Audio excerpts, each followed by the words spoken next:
ادب کی تاریخ میں 2 دبستانوں کا نام بڑا مشہور ہے، دبستان دلی اور دبستان لکھنؤ. اور لکھنؤ اسکول کی شاعری کا جب ذکر آتا ہے تو کچھ اس قسم کے اشعار ذہن میں آتے ہیں کہ آپ کے پاؤں کے نیچے دل ہے، آپ کے پاؤں کے نیچے دل ہے، ایک ذری آپ کو زحمت ہوگی. یا کہہ رہی ہے حشر میں وہ آنکھ شرمائی ہوئی، کہہ رہی ہے حشر میں وہ آنکھ شرمائی ہوئی، ہائے کیسی اس بھری محفل میں رسوائی ہوئی، ہائے کیسی اس بھری محفل میں رسوائی ہوئی. اور خاک اڑی عاشق کے تربت سے تو جھجلا کر کہا واہ سر چڑھنے لگی قدموں کی ٹھکرائی ہوئی. اور آج اس دبستان لکھنؤ کی شاعری کی نمائندگی کرنے کے لیے جو شاعر ہمارے درمیان موجود ہے، جسے ہم نے مدعو کیا ہے، ان کی غزل نے انہوں نے وراثت قبول کی ہے اپنے آبا و اجداد کی، کیونکہ ان کا تعلق فیض آباد سے بھی ہے جو اودھ کی پہلی دارالسلطنت تھی، اور لکھنؤ جو بعد کی سلطنت تھی. تمام ادب، زبان اور تہذیب کا ورثہ ان کے ساتھ ہے، مگر غزل کا لہجہ ان کا مختلف ہے. اور اگر وہ لہجہ مختلف نہ ہوتا اور اس میں عصری مسائل نہ ہوتے تو معراج فیض آبادی نہ ہوتے. مجھ کو تھکنے نہیں دیتا ہے ضرورت کا پہاڑ، مجھ کو تھکنے نہیں دیتا ہے ضرورت کا پہاڑ، میرے بچے مجھے بوڑھا نہیں ہونے دیتے. تشریف لاتے ہیں جناب معراج.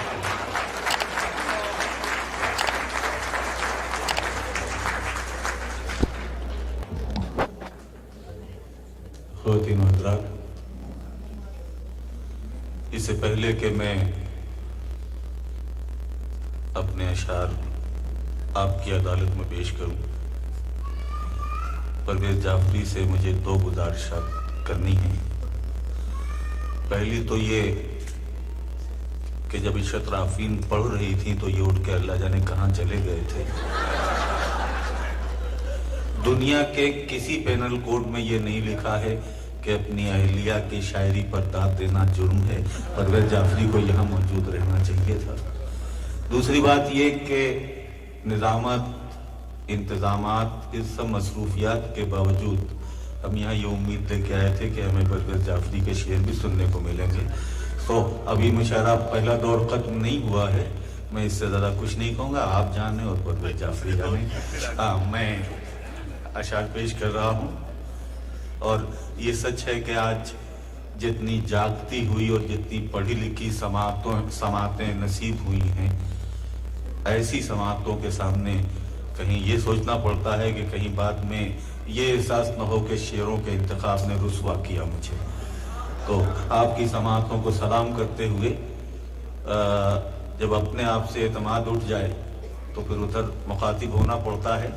یہاں سے بات شروع کرتا ہوں کہ میرے الفاظ کا یہ شیش محل سچ ہو جائے، میرے الفاظ کا یہ شیش محل سچ ہو جائے، میں تیرا ذکر کروں میری غزل سچ ہو جائے، میں تیرا ذکر کروں میری غزل سچ ہو جائے، اور زندگی بھر تو کوئی جھوٹ جیا ہے میں نے. نظر کر رہا ہوں شعر کہ زندگی بھر تو کوئی جھوٹ جیا ہے میں نے، تو جو آ جائے تو یہ آخری پل سچ ہو جائے، تو جو آ جائے تو یہ آخری پل سچ ہو جائے. اور یہی انداز طلب ہے تو طلب سے توبہ، کر رہا ہوں کہ یہی انداز طلب ہے تو طلب سے توبہ، کہ عمل جھوٹ ہو اور رد عمل سچ ہو جائے. یہی انداز طلب ہے، یہی انداز طلب ہے تو طلب سے توبہ، کہ عمل جھوٹ ہو اور رد عمل سچ ہو جائے. اور میرے بچوں کو وراثت میں یہ خطرے نہ ملیں، میرے بچوں کو وراثت میں یہ خطرے نہ ملیں۔ آج دھوکا ہے تو ہوگا میرا کل سچ ہو جائے، آج دھوکا ہے تو ہوگا۔ اسی لہجے میں دو چار شعر اور سنیں کہ نگاہ اہل کرم سے اتر نہ جاؤں میں۔ یہ بالکل ذاتی سا مسئلہ ہے، اسے برداشت کر لیں کہ نگاہ اہل کرم سے اتر نہ جاؤں میں، میرے خدا کہیں مقروض مر نہ جاؤں میں، میرے خدا کہیں مقروض مر نہ جاؤں میں۔ اور شعر سنیں کہ ضرورتوں کا بہت بوجھ ہے میرے معبود، ضرورتوں کا بہت بوجھ ہے میرے معبود، شرافتوں کی حدوں سے گزر نہ جاؤں میں، شرافتوں کی حدوں سے گزر نہ جاؤں میں۔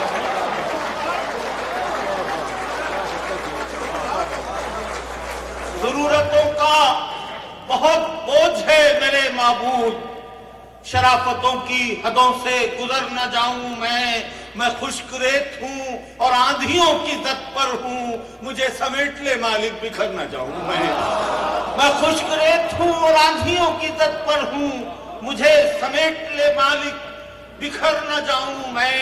اور اگر ہے جھوٹ پہ قائم نظام دنیا کا تو پھر جدھر ہے زمانہ ادھر نہ جاؤں میں، اگر ہے جھوٹ پہ قائم نظام دنیا کا، اگر ہے جھوٹ پہ قائم نظام دنیا کا تو پھر جدھر ہے زمانہ ادھر نہ جاؤں میں۔ اور کفن بدوش میں نکلا ہوں تیرے نام پہ آج، تو اب غنیم کی طاقت سے ڈر نہ جاؤں میں، میرے خدا کہیں مقروض مر نہ جاؤں میں، میرے خدا کہیں مقروض۔ لہجے کا ارتقا دیکھیے گا، یہاں سے پھر یہ تین چار شعر سنیں، ملاحظہ فرمائیے گا کہ دوستی ظاہری اخلاق میں کیا ڈھونڈتا ہے۔ براہ راست اب آپ سے مخاطب ہو رہا ہوں کہ دوستی ظاہری اخلاق میں کیا ڈھونڈتا ہے؟ ارے دل میں روشن ہے دیا، طاق میں کیا ڈھونڈتا ہے؟ دل میں روشن ہے دیا، طاق میں کیا ڈھونڈتا ہے؟ اور دل کی گہرائی میں تو نے کبھی جھانکا ہی نہیں، میں یہی ہوں مجھے آفاق میں کیا ڈھونڈتا ہے؟ دل کی گہرائی میں تو نے کبھی جھانکا ہی نہیں، میں یہی ہوں مجھے آفاق میں کیا ڈھونڈتا ہے۔ اور اسی سلسلے کا تیسرا شعر میرا ساتھ دے دیجئے گا کہ میں یہی ہوں مجھے آفاق میں کیا ڈھونڈتا ہے، اور میں کہ ایک لمحے موجود ہوں پہچان مجھے، میں کہ ایک لمحے موجود ہوں پہچان مجھے، مجھ کو تاریخ کے اوراق میں کیا ڈھونڈتا ہے، مجھ کو تاریخ کے اوراق میں کیا ڈھونڈتا ہے۔ میں کہ ایک لمحے موجود ہوں پہچان مجھے، مجھ کو تاریخ کے اوراق میں کیا ڈھونڈتا ہے۔ اور اپنا سورج تو تجھے خود ہی اگانا ہوگا، دھوپ اور چھاؤں کے الحاق میں کیا ڈھونڈتا ہے، دھوپ اور چھاؤں کے الحاق میں کیا ڈھونڈتا ہے۔ دوستی ظاہری اخلاق میں کیا ڈھونڈتا ہے؟ دل میں روشن ہے دیا، طاق میں کیا ڈھونڈتا ہے۔ یہاں سے یہ جی دوستی ظاہری اخلاق، یہ ایک بار ایسا ہوا تھا کہ بار بار ایک صاحب سے ایک ہی شعر ایک صاحب پڑھوائے جا رہے تھے، تو 12-15 بار پڑھنے کے بعد انہوں نے ہاتھ جوڑ کے پوچھا کہ حضور کب تک اور پڑھوائیے گا؟ ان کا جب تک صحیح نہیں پڑھو گے تب تک پڑھواتا۔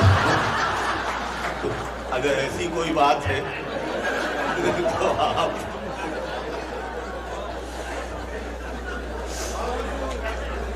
دل میں روشن ہے دیا، دوستی ظاہری اخلاق میں کیا ڈھونڈتا ہے، دل میں روشن ہے دیا، طاق میں کیا ڈھونڈتا ہے۔ بڑے اچھے انداز سے شعر سننے تو سنیے کہ محبتوں کے ہنر کو ترس گئے ہم لوگ، محبتوں کے ہنر کو ترس گئے ہم لوگ، رہے بھی گھر میں تو گھر کو ترس گئے ہم لوگ، رہے بھی گھر میں تو گھر کو ترس گئے ہم لوگ، اور ہمارے ساتھ سفر کر رہا تھا ایک ہجوم، مگر شریک سفر کو طرف گئے ہم لوگ، مگر شریک سفر کو طرف گئے ہم لوگ، رہے بھی گھر میں تو گھر کو ترس گئے ہم لوگ۔ اور اب یہاں سے ذرا سا لہجہ تبدیل کرتا ہوں کہ بے خواب ساعتوں کا پرستار کون ہے؟ بے خواب ساعتوں کا پرستار کون ہے؟ اتنی اداس رات میں بیدار کون ہے؟ اتنی اداس رات میں بیدار کون ہے؟ اور دوستو، اگر آپ کے دل کی آواز ہو تو میری آواز سے اپنی آواز ملا دیجئے گا۔ شعر نظم کر رہا ہوں کہ کس کو یہ فکر ہے کہ قبیلے کا کیا ہوا؟ کس کو یہ فکر ہے کہ قبیلے کا کیا ہوا؟ سب اس پہ لڑ رہے ہیں کہ سردار کون ہے، سب اس پہ لڑ رہے ہیں کہ سردار کون ہے۔ کس کو یہ فکر ہے کہ قبیلے کا کیا ہوا؟ کس کو یہ فکر ہے کہ قبیلے کا کیا ہوا؟ سب اس پہ لڑ رہے ہیں کہ سردار کون ہے، سب اس پہ لڑ رہے ہیں کہ سردار کون ہے۔ اور دیوار پر سجا تو دیے باغیوں کے سر، اب یہ بھی دیکھ لو پس دیوار کون ہے، اب یہ بھی دیکھ لو پس دیوار کون ہے۔ دیوار پر سجا تو دیے باغیوں کے سر، اب یہ بھی دیکھ لو پس دیوار کون ہے۔ اور یہ میرا اپنا کرب ہے، شاید مشترک ہو، کہ اب یہ بھی دیکھ لو پس دیوار کون ہے۔ اور سرحد پر امتحان وفاداریوں کا ہو، سرحد پر امتحان وفاداریوں کا ہو۔ شہروں میں ہو یہ بحث کہ غدار کون ہے، شہروں میں ہو یہ بحث کہ غدار کون ہے۔ سرحد پر امتحان وفاداریوں کا ہو، شہروں میں ہو یہ بحث کہ غدار کون ہے۔ اور سب کشتیاں جلا کے چلے ساحلوں سے ہم، اب تم سے کیا بتائیں کہ اس پار کون ہے۔ کیا حضرات کی نظر ہے؟ سب کشتیاں جلا کے چلے ساحلوں سے ہم، اب تم سے کیا بتائیں کہ اس پار کون ہے۔ اور یہ فیصلہ تو وقت بھی شاید نہ کر سکے، سچ کون بولتا ہے، اداکار کون ہے۔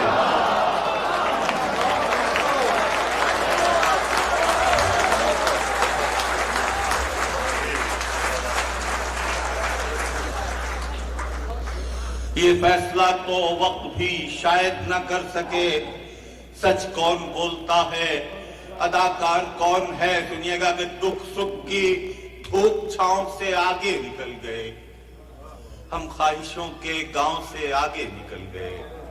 شعر نظم کر رہا ہوں کہ طوفان سمجھ رہا تھا کہ ہم ٹوٹ جائیں گے، طوفان سمجھ رہا تھا کہ ہم ٹوٹ جائیں گے۔ آندھی میں ہم ہواؤں سے آگے نکل گئے، آندھی میں ہم ہواؤں سے آگے نکل گئے، آندھی میں ہم ہواؤں سے آگے نکل گئے، دکھ سکھ کی دھوپ چھاؤں سے آگے نکل گئے۔ یہاں سے دوستو شعر سن لیں، پھر اب آپ نے بلایا ہے کہ گونگے لفظوں کا یہ بے سمت سفر میرا ہے، گونگے لفظوں کا یہ بے سمت سفر میرا ہے، گفتگو اس کی ہے لہجے میں اثر میرا ہے، گفتگو اس کی ہے لہجے میں اثر میرا ہے۔ اور اب پھر میرا کرب ہے، خدا کرے کہ آپ کا کرب نہ ہو، پھر بھی سنیے گا شعر کہ میں نے کھوئے ہیں یہاں اپنے سنہرے شب و روز، میں نے کھوئے ہیں یہاں اپنے سنہرے شب و روز، در و دیوار کسی کے ہوں یہ گھر میرا ہے، در و دیوار کسی کے ہوں یہ گھر میرا ہے۔ اور میرا اسلاف سے رشتہ تو نہ توڑے دنیا، سب محل تیرے ہیں لیکن یہ کھنڈر میرا ہے، سب محل تیرے ہیں لیکن یہ کھنڈر میرا ہے۔ میرا اسلاف سے رشتہ تو نہ توڑے دنیا، سب محل تیرے ہیں لیکن یہ کھنڈر میرا ہے۔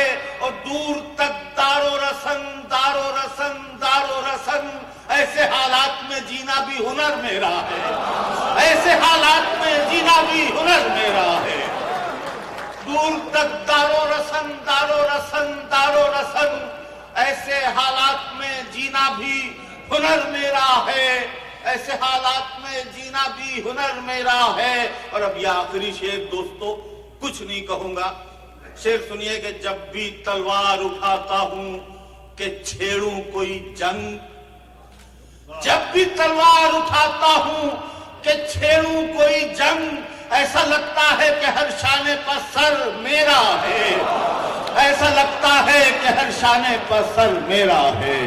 گفتگو اس کی ہے, لہجے میں اثر میرا ہے. بہت بہت شکریہ.